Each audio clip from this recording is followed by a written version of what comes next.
From the battlefields of the Old Testament to the medieval Crusades, there are those whose unwavering faith and steadfast conviction shaped the course of nations, and whose sacrifices echo through the ages. From a legendary commander of the Israelites, who led his people to victory against overwhelming odds, to a courageous peasant girl who defied the might of empires guided by divine visions. We uncover the profound influence of a fearless pope, whose call to arms ignited the fervor of the Crusades, and an indomitable sect of warrior monks sworn to protect pilgrims and preserve the Christian faith. Join us as we explore the trials, triumphs, and timeless legacy of these warriors of faith, whose courage inspired generations and whose stories continue to resonate today. One of the most inspiring warriors of faith is Joshua, a remarkable figure from the Old Testament. Joshua's story is one of unwavering belief, courage, and steadfast obedience. Through numerous trials and tribulations, he displayed a profound trust in God's promises. Let's explore this fascinating and towering figure from the ancient past. Before we begin, let's set the stage. As many of you may know, Moses, the great leader, led the Israelites out of Egypt and through the wilderness for 40 years. Upon reaching the Promised Land, Moses' time came to an end, and Joshua was chosen to succeed him as the leader of the Israelites.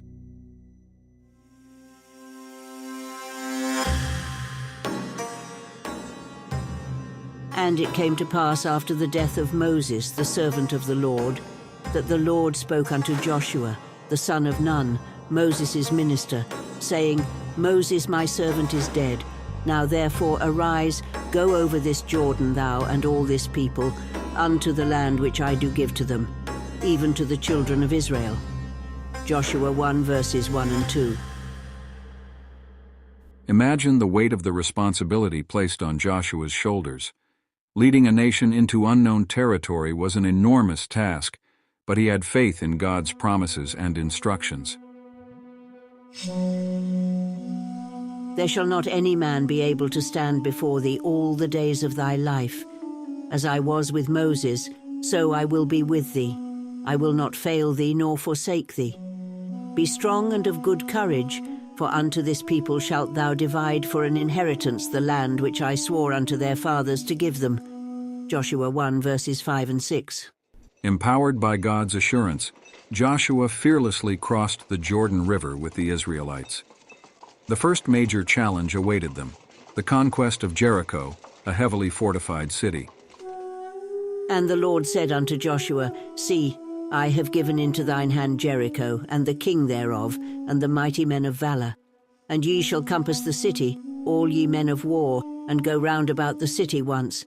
Thus shalt thou do 6 days. And 7 priests shall bear before the ark 7 trumpets of rams' horns. And the 7th day ye shall compass the city 7 times, and the priests shall blow with the trumpets. Joshua 6 verses 2 to 5. The unconventional strategy puzzled many, but Joshua trusted in God's wisdom. With faith and courage, the Israelites followed the divine plan, and the walls of Jericho came tumbling down. So the people shouted when the priests blew with the trumpets. And it came to pass, when the people heard the sound of the trumpet, and the people shouted with a great shout, that the wall fell down flat, so that the people went up into the city, every man straight before him, and they took the city. Joshua 6 verse 20. Joshua's faith grew stronger with each victory, and the Israelites experienced numerous triumphs under his leadership. Yet even the greatest warrior can face moments of doubt and uncertainty.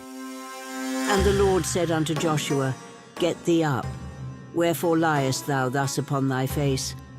Israel hath sinned, and they have also transgressed my covenant which I commanded them, for they have even taken of the accursed thing, and have also stolen, and dissembled also, and they have put it even among their own stuff. Joshua 7 verses 10 and 11. After the defeat at Ai, Joshua sought God's guidance, and it was revealed that sin had entered the camp, hindering their progress. Once the sin was dealt with, Joshua continued leading the Israelites towards victory. As the Israelites conquered much of the Promised Land, Joshua's unwavering faith and courage set an example for generations to come. He delivered a powerful farewell address to the Israelites, urging them to remain faithful to God. Now therefore fear the Lord and serve him in sincerity and in truth, and put away the gods which your fathers served on the other side of the flood and in Egypt, and serve ye the Lord. And if it seems evil unto you to serve the Lord, choose you this day whom ye will serve, whether the gods which your fathers served that were on the other side of the flood, or the gods of the Amorites in whose land ye dwell. But as for me and my house, we will serve the Lord. Joshua 24, verse 14 and 15. Joshua's faith and commitment to God remained unshaken till the end of his life. His story exemplifies the power of trusting in God's promises and stepping out in courage, as a warrior of faith, even when faced with overwhelming odds.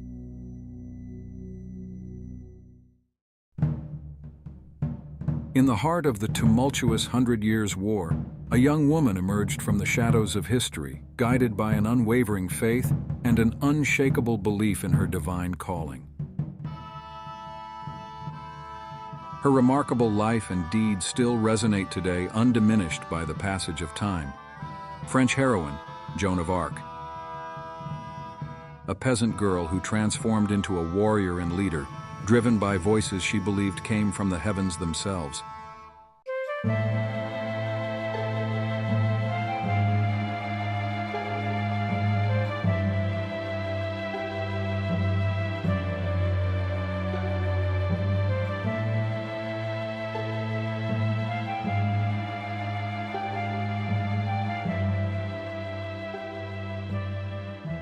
I was in my 13th year when I heard a voice from God to help me govern my conduct, and the first time I was very much afraid.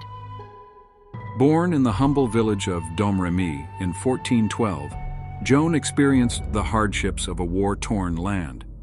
France was divided and English forces had invaded, laying claim to vast territories. But amidst the chaos, Joan's faith remained unshaken. It is better to be alone with God. His friendship will not fail me, nor his counsel, nor his love. In his strength I will dare and dare and dare until I die.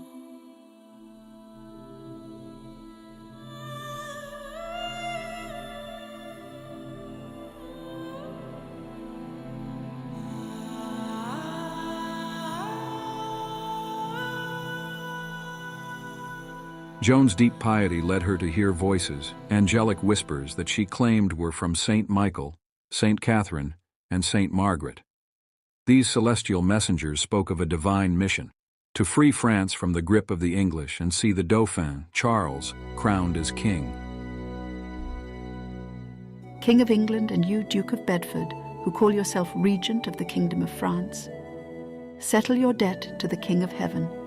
Return to the maiden, who is envoy of the King of Heaven, the keys to all the good towns you took and violated in France. Against all odds, Joan embarked on a journey to the court of the Dauphin. Disguised as a male soldier, she presented herself as the one who would lead France to victory. Her unyielding determination and charisma convinced Charles to grant her an audience. With her banner held high and her conviction unshaken, Joan joined the French forces in their struggle against the English. She became a beacon of hope, inspiring soldiers and common folk alike with her unwavering faith in her divine guidance. Joan's military acumen was exceptional. She led the French to a string of victories that defied expectations. Her most notable triumph came in the lifting of the siege of Orléans, a turning point in the war. It was a testament to her faith and courage and the undeniable power of her leadership. However, as Joan's star rose, so did the suspicion of some within the church and political circles. Her unorthodox path and her reliance on divine voices raised doubts about her true intentions. In 1431, Joan was captured by the English, and her subsequent trial became a dramatic spectacle. Accused of heresy and witchcraft, Joan faced a daunting challenge: to defend her faith and the legitimacy of her divine guidance.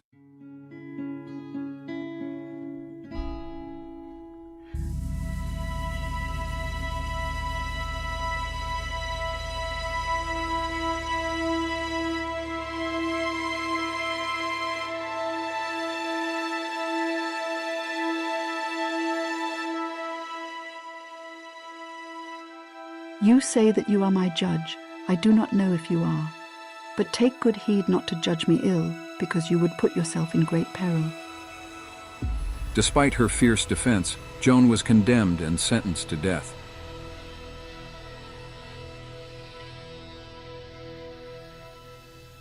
In 1431, she was burned at the stake. Yet her convictions endured, even in the face of her tragic end.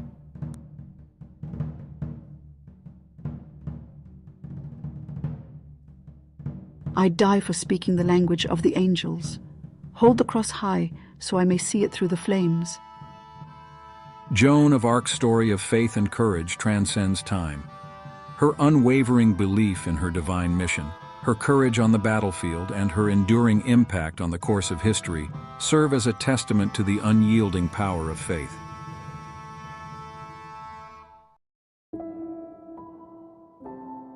For our next warrior of faith, we travel back to the year 1095, to a pivotal moment that shaped the course of history, Pope Urban II's sermon at Clermont-Ferrand, which sparked the Crusades. There are 5 different recorded versions of the sermon, but we will be focused on the version chronicled in 1107 by Robert the Monk, who claimed he was present at the Council of Clement, and whose version, though sometimes graphic, many scholars prefer. Before we hear excerpts of the passionate call to arms for holy war, let's set the stage. In the 11th century, the Byzantine Empire was under threat from the Seljuk Turks, who had conquered a significant portion of Anatolia, thereby endangering the Christian pilgrimage routes to Jerusalem. Pope Urban II, the leader of the Catholic Church, saw this as an opportunity to unite Christendom and defend the holy places. So he called for a great council in Clermont-Ferrand, France. On a crisp day in November 1095, thousands gathered in Clermont-Ferrand to listen to Pope Urban II's words.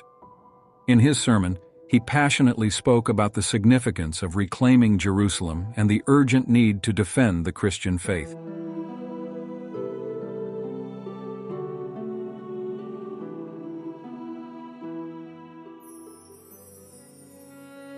From the confines of Jerusalem and the city of Constantinople, a horrible tale has gone forth, and very frequently has been brought to our ears, namely, that a race from the kingdom of the Persians, an accursed race, a race utterly alienated from God, a generation forsooth, which has not directed its heart and has not entrusted its spirit to God, has invaded the lands of those Christians and has depopulated them by the sword, pillage and fire. It has led away a part of the captives into its own country, and a part it has destroyed by cruel tortures. They circumcise the Christians, and the blood of the circumcision they either spread upon the altars or pour into the vases of the baptismal font. What shall I say of the abominable rape of the women? To speak of it is worse than to be silent. The kingdom of the Greeks is now dismembered by them and deprived of territory so vast in extent that it cannot be traversed in a march of 2 months. On whom therefore is the labor of avenging these wrongs and of recovering this territory incumbent, if not upon you? You, upon whom above other nations God has conferred remarkable glory in arms, great courage, bodily activity, and strength. The Pope masterfully appealed to the audience's emotions, stoking their sense of righteous indignation and desire to protect their faith. Most beloved brethren, today is manifest in you what the Lord says in the Gospel, where 2 or 3 are gathered together in my name, there am I, in the midst of them. Unless the Lord God had been present in your spirits, all of you would not have uttered the same cry. For although the cry issued from numerous mouths, yet the origin of the cry was one. Therefore I say to you that God, who implanted this in your breasts, has drawn it forth from you. Let this then be your war cry in combat, because this word is given to you by God. When an armed attack is made upon the enemy, let this one cry be raised by all the soldiers of God. It is the will of God. It is the will of God. Pope Urban II further invoked the promise of heavenly rewards for those who took up the call, encouraging knights, nobles, and commoners alike to join the cause. Whoever therefore shall determine upon this holy pilgrimage, and shall make his vow to God to that effect, and shall offer himself to him as a living sacrifice, wholly acceptable unto God, shall wear the sign of the cross of the Lord on his forehead or on his breast, when, truly, Having fulfilled his vow, he wishes to return, let him place the cross on his back between his shoulders. Such indeed, by the twofold action, will fulfill the precept of the Lord, as he commands in the gospel. He that taketh not his cross and followeth after me is not worthy of me. The power of Pope Urban II's words resonated with the audience, and the response was overwhelming. The impact of the sermon was profound. Within a few years, waves of fervent crusaders set out on their perilous journey to the Holy Land, seeking redemption through their faith and courage. The Crusades, which followed Pope Urban II's sermon, were a series of military campaigns that spanned centuries, bringing together people from various regions and backgrounds to fight for a common cause. However, it's essential to recognize that the Crusades were a complex and multifaceted historical event, and their consequences were far-reaching and at times controversial. The encounter between East and West during these campaigns led to cultural exchanges and misunderstandings, shaping the world we know today. As we reflect on Pope Urban II's sermon and the Crusades, let us contemplate the enduring impact on our world of these holy warriors, whose courage inspired generations and whose stories continue to resonate today.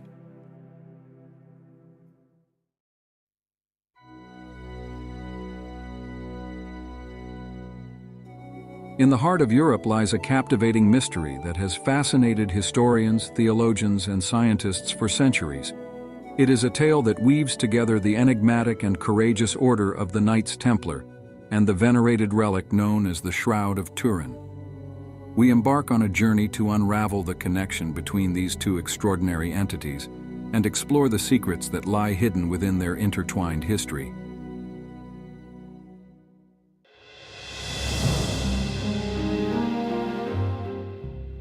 Our story begins in the early 12th century when a group of warrior monks emerged as one of the most powerful and influential forces of the time. They were known as the Knights Templar, a medieval Christian military order. With their iconic white mantles adorned with a red cross, they became the symbol of bravery and devotion. The Templars amassed great wealth and influence, their reputation stretching far and wide. But as their power grew, so did the whispers of conspiracy. Legends surrounding their supposed involvement in mystical practices, secret knowledge, and relics of great significance began to surface. Among these rumored relics was the Shroud of Turin, a piece of linen believed to bear the image of a crucified man. The shroud had long been venerated, and its origins remained shrouded in mystery. However, some theorists suggest that the Templars not only possessed this relic, but held deep secrets connected to its authenticity. The Shroud of Turin, housed in the Cathedral of St. John the Baptist in Turin, Italy, is an object of profound intrigue.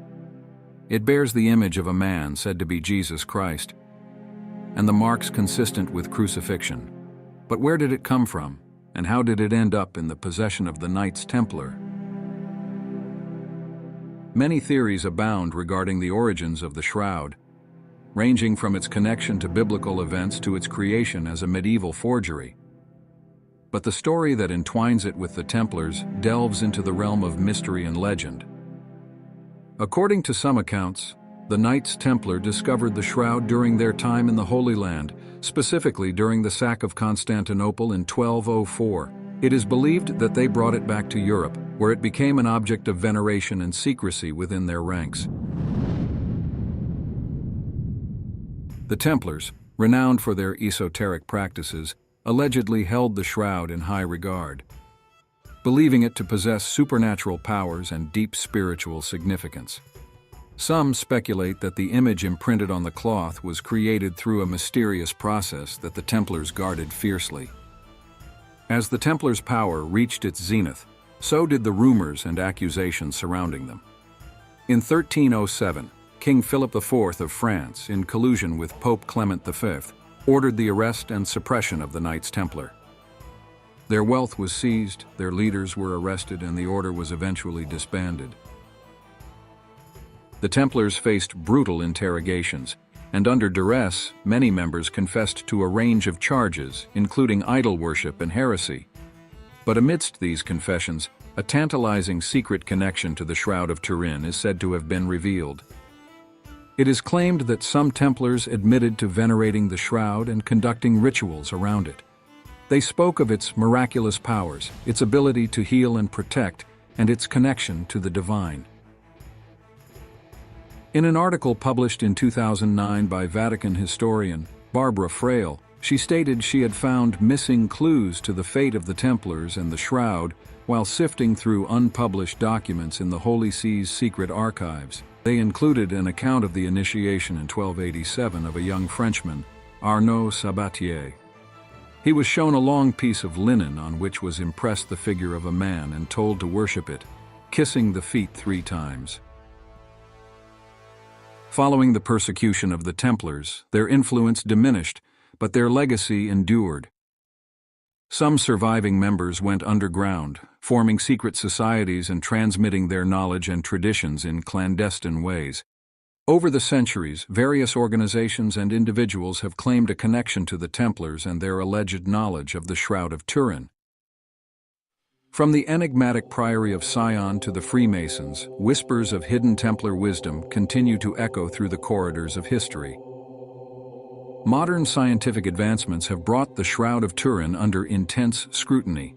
Carbon dating tests conducted in 1988 seem to place its creation between the 13th and 14th centuries, contradicting the Templar connection. However, subsequent research has cast doubt on the accuracy of those results, leaving room for continued speculation.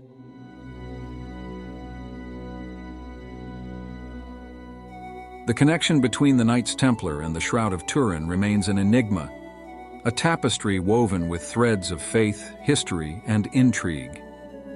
Whether the Templars truly possessed the shroud and safeguarded its secrets, or if it was a mere embellishment to their already legendary reputation, is a mystery that may never be fully unraveled. As the centuries pass, the allure of these ancient entities continues to captivate the human imagination. The Templars and the Shroud of Turin stand as timeless reminders of the power of faith, the enduring pursuit of truth, and the eternal quest for understanding in a world filled with mysteries waiting to be explored.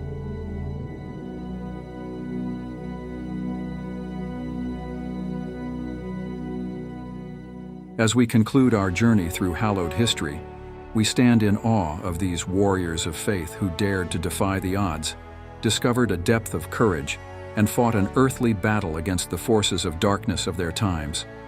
May their legacy continue to inspire for generations to come.